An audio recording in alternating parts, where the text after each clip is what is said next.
Hi! Today I am trying out a new recipe. It is a Mexican chocolate cake. And I am so excited because I've never had one before. I've heard they're super moist and they have such a good spice to it. And my family loves spice and we can handle some heat, especially my husband and my older boys. So I have already put all the ingredients, measured them out. This is a time saver. If you will do this, it makes your cake baking so much faster. You can throw it in the oven quick. So our ingredients are going to be all-purpose flour. In this, there is cinnamon, sugar, salt, baking soda, and cayenne pepper. We've got chocolate chips, unsweetened cocoa powder. We have coffee. You can also use espresso powder, vanilla, water, sugar, eggs, and butter. So the very first thing that you want to do is you're going to melt the butter. So we're going to come over here and get started with melting butter. Okay, so I'm melting my butter right now and it's just about done. You don't want any clumps in it, but you don't want it brown. We're not browning the butter, just melted. Once it's melted, we're going to add in our cocoa.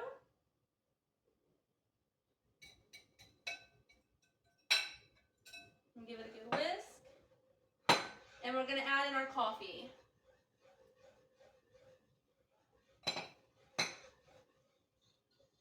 You want it smooth, no clumps. I'm actually going to turn the heat down just a little bit. Don't want to burn it.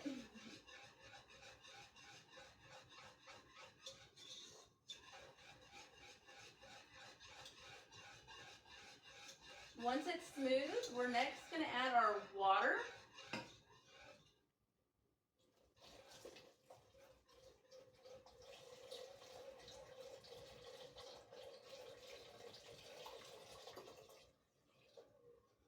And then last, we're going to whisk in our sugar.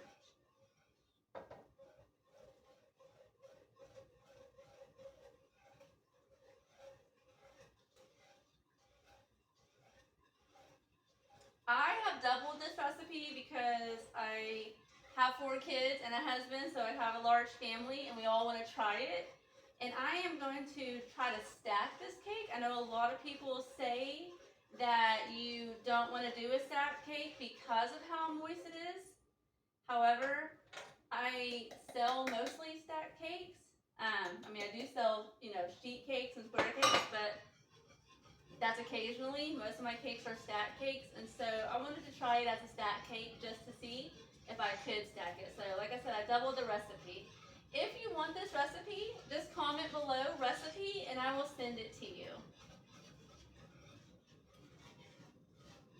Okay, you want the sugar completely dissolved, and it's quick, so it doesn't take long.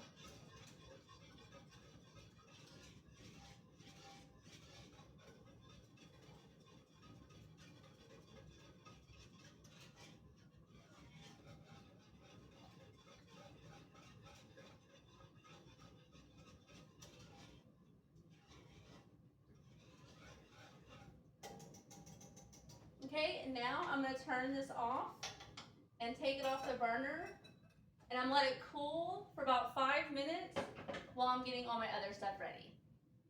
Okay, so next we're going to add all of our dry ingredients. So we're going to do the flour,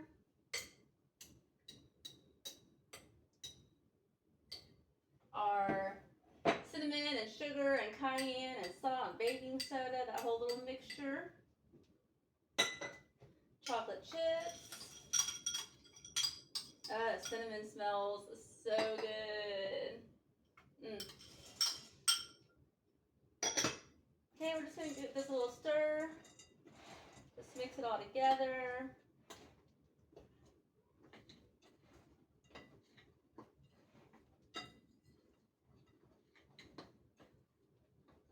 Okay, I'm going to set this aside. Now we're going to go back to our chocolate mixture that we melted. I'm going to give it a little whisk. Okay, and now I'm going to add my eggs.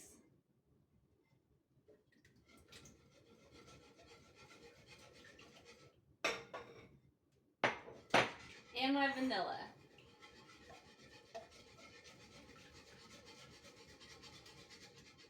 Okay, I'm going to mix this really good.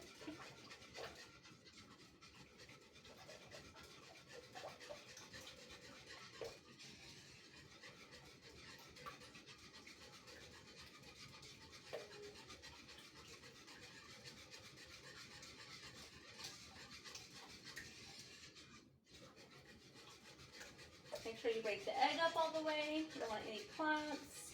It should be nice and smooth.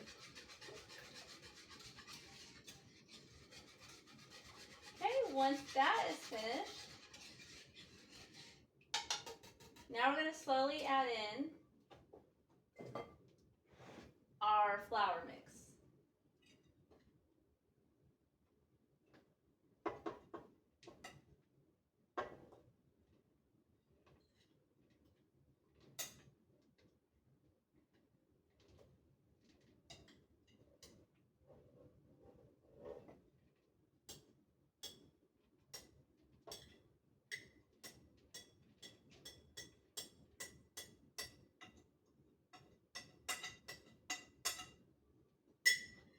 And I'm just going to kind of fold it in with a rubber spatula. It says to not overmix.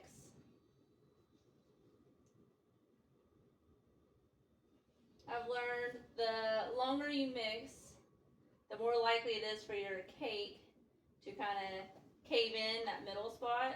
So if you're having issues with your cake sinking down in the middle, it may be because you are mixing too long. When you are adding in your flour and all your dry ingredients, you just want to mix it until it's fully incorporated, and that's it. You don't just keep going and going.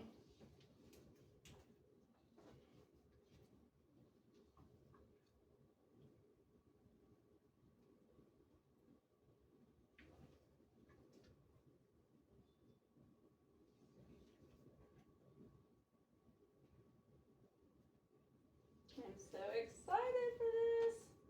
And to be honest, I'm wondering if I can add more cayenne. So I'm actually going to give it a little taste.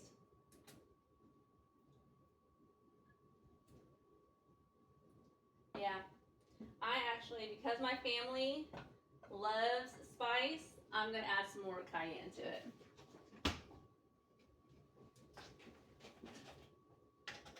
I use the Zatarain's cayenne pepper. I don't know how you pronounce it. Zatarain's. And I'm going to actually add another teaspoon because I want to be able to actually taste some of it. And right now it's kind of a little bland.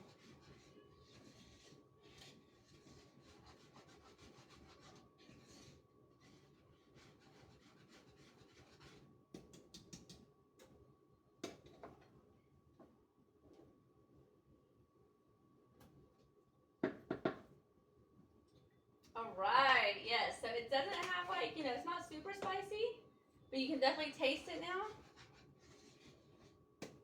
And I wonder if that heat after baking it, or while it's baking, I wonder if that brings out some more spice. So we will see.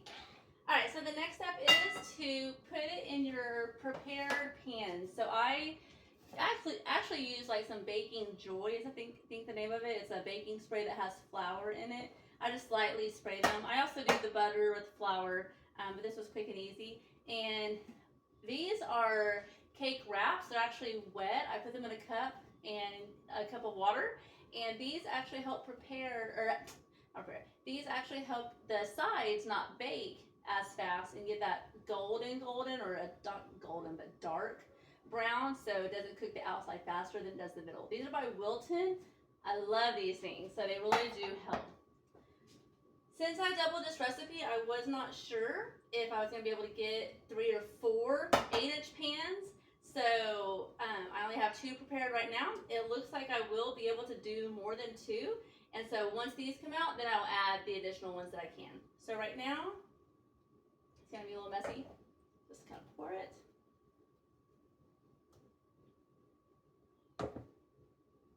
And I'm sure there's a cleaner way of doing this. I could have put them in big measuring cups, but I didn't. And that's okay.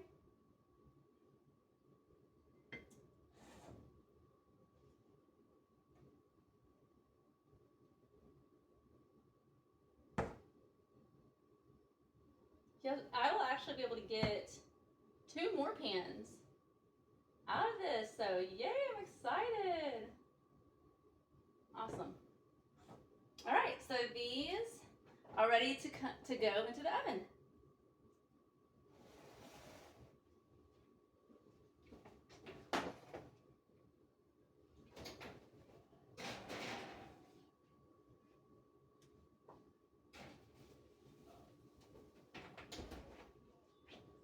my oven is set at 325. I'm gonna start checking the cakes at 30 minutes, and I will do a toothpick test, or I actually have like a cake pick that I will test it to see if there's just a tiny bit of crumbs on it, it's done. Or if it's solid clean, it comes out. When it comes out, it's done also. So you don't want any goo or wetness. But a couple crumbs I like because it's moist. So that's when you know that your cake is ready. So while the cakes are baking, I'm gonna go ahead and make my icing. I will not ice the cakes today. I like to freeze my cakes for a minimum of 24 hours. So I'm gonna still prepare the icing, and that way when I pull the cakes out to decorate, it'll be quick and easy. Everything's already made, and all I have to do is just put it together. So our ingredients for this icing is butter, milk, powdered sugar. I also put a couple pinches of salt in here. We've got vanilla and cinnamon. So I like to use salted butter. This is an American buttercream. I like to use salted butter. However, most recipes I find are unsalted. I feel like American buttercream is really, really sweet, and I love sweets, but it's so sweet. I feel like it overpowers the cake. So I use salted butter on top of doing a good pinch or two of salt, and that way it counteracts the sugar. I enjoy it, and my customers seem to enjoy it too. So the first thing we're gonna do is add the butter, and we're gonna beat it until it's smooth. Now you want your butter at room temperature. You can push your finger into it, but it's not melted and it's not cold and hard either. So this can take a couple of minutes. It really just depends on how soft your butter is, but you want it nice and creamy, and the longer that you whip it, the fluffier it gets, which helps your icing to be creamy as well.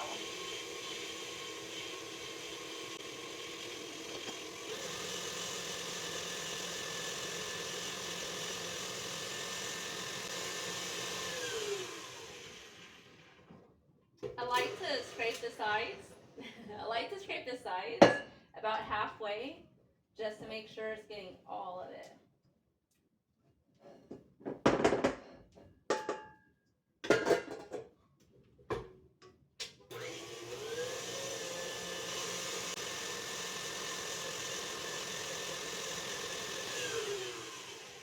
Alright, that is good. So now that my butter is beat, I am now going to add in my vanilla.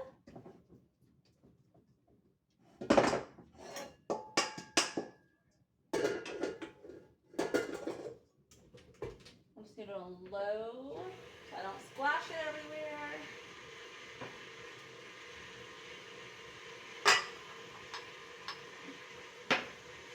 Okay, let that get mixed up.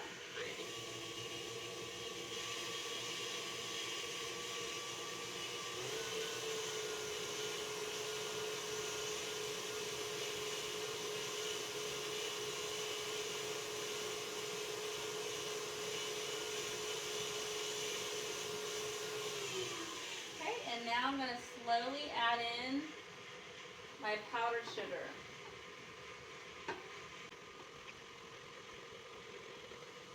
And I want it mixed in pretty well before I add more. I mean, it doesn't have to be just 100% mixed in, but I definitely want it mixed in more than just, the powder just being in there.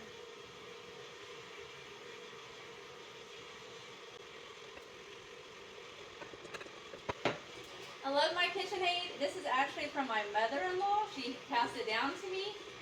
She never used it, and now it's definitely getting some use. However, it likes to dance. It's a little old. It likes to, groove. So that's why you see it kind of bumping, and so I'll kind of push it down. I have a bigger one that I bought last year, which I love to do which I love to use when I'm doing my festivals for big events and stuff like that. But when I'm just doing like a regular cake mix, just a regular size cake, then it's a little too big. Next, I'm adding my milk. Now I'm going to turn it up a little bit.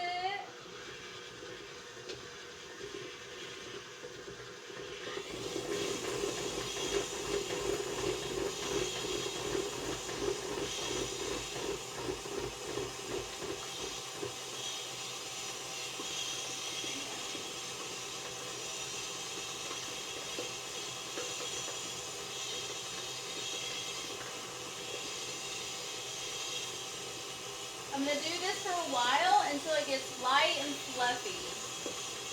So it'll take a couple minutes also.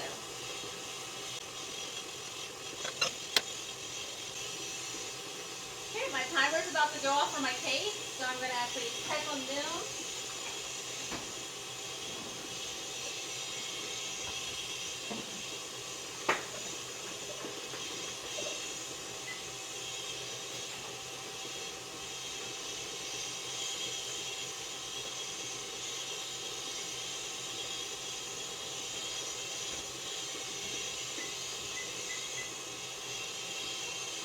So that was the 25-minute mark, and they're still very wet. So I put the timer back on for another 10 minutes, and I'll check it again.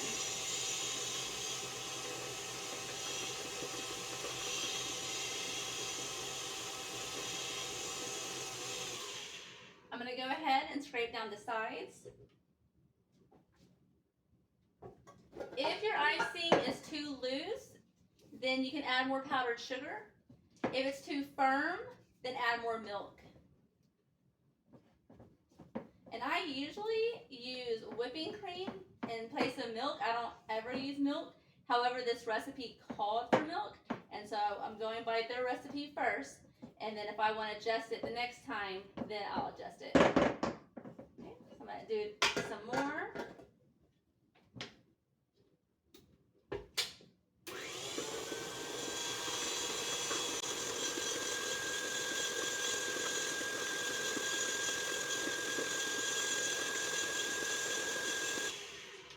Okay, I'm going to scrape the sides down again. And see, this is loose, but it's not too loose. Honestly, consistency wise, that's where I like mine. I don't want it firm, but I don't want it runny. And this is actually perfect. That is so good, and I haven't even added the cinnamon yet. So I doubled this recipe because I doubled the cake recipe. However, I'm going to have to do a whole nother double batch because this is not going to be enough for a stacked cake, especially since I'm going to use it for a crumb coat and the outer layer also. So I will double, maybe even triple another batch. So I just added the cinnamon, so now I'm just going to give it a good mix.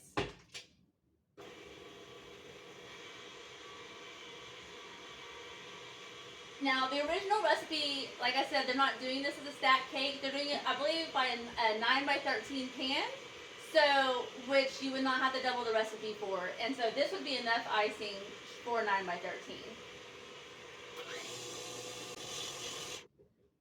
All right, so that is what the cinnamon added to it.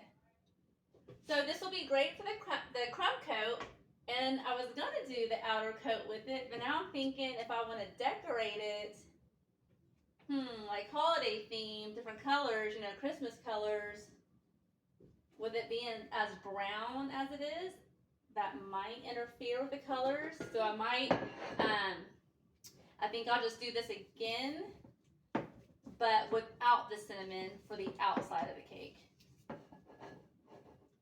But yeah, that looks great. I'm curious to see if it's too much cinnamon. And of course, you already know, I've got to taste it just to see. That's actually really, really good. And what's crazy is I'm not a huge cinnamon flavor person, but I see myself, the older that I get, the more I'm liking cinnamon. This is good, really good. I wonder if I added more cinnamon, since I'm not going to cover the outside, if it would be too much cinnamon, because I definitely want this cinnamon to show through. So we'll try it out, and then, like I said, I can always go back and readjust the recipe, and we'll see how it goes. So now all we're waiting on is for the cakes to finish baking. Once they come out, then I will show you how I wrap them and get ready to freeze. Okay, so the cakes are done baking, and I went ahead and put them on some cooling racks. They've only been on these racks for about 3 minutes. I do not like to let the cakes cool for too long before I wrap. I want to wrap them while they're still fairly warm, because when you wrap them, it actually holds the moisture into the cake, and then I'll put them directly in my deep freezer. That will also help you to have even more of a moist cake.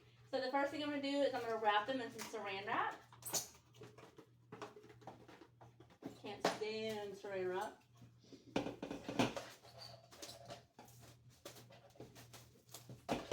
And I do this with all of my cakes.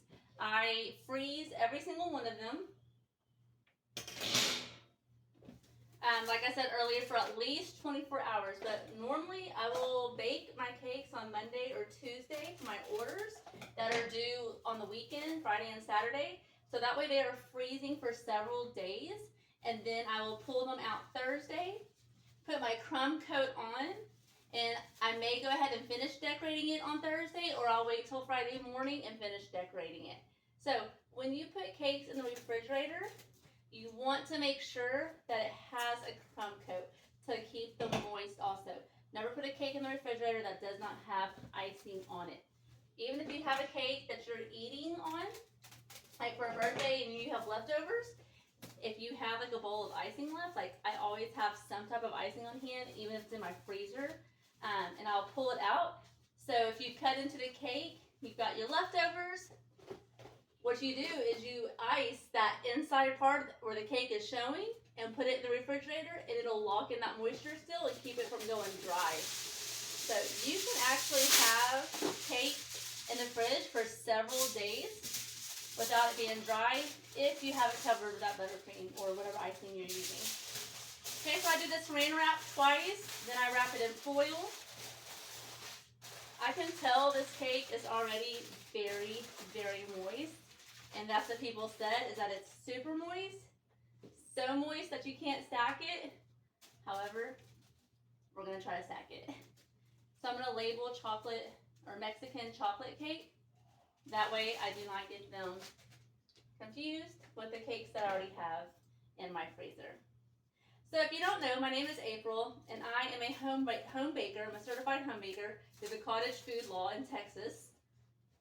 And I sell custom birthday cakes, wedding cakes, cookies, all kinds of baked goods. I even do bread. I have a sourdough starter. I make bagels and loaves, sourdough loaves. So right now, like I said earlier, I'm working on my holiday menu. This was one of the recipes that I wanted to try, and if it's good, I will put it on my menu to offer my customers.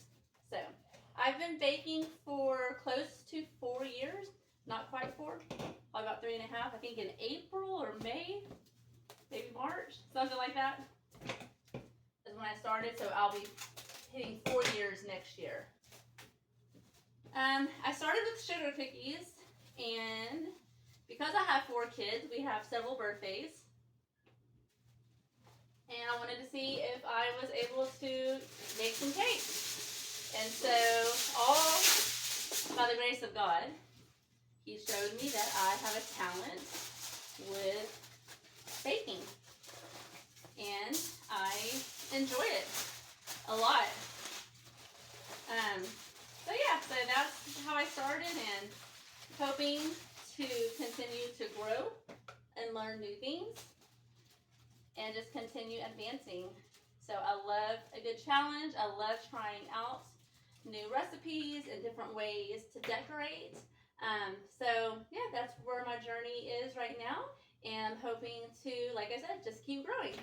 So thank you so much for joining me in making this Mexican chocolate cake. I really hope you enjoy it.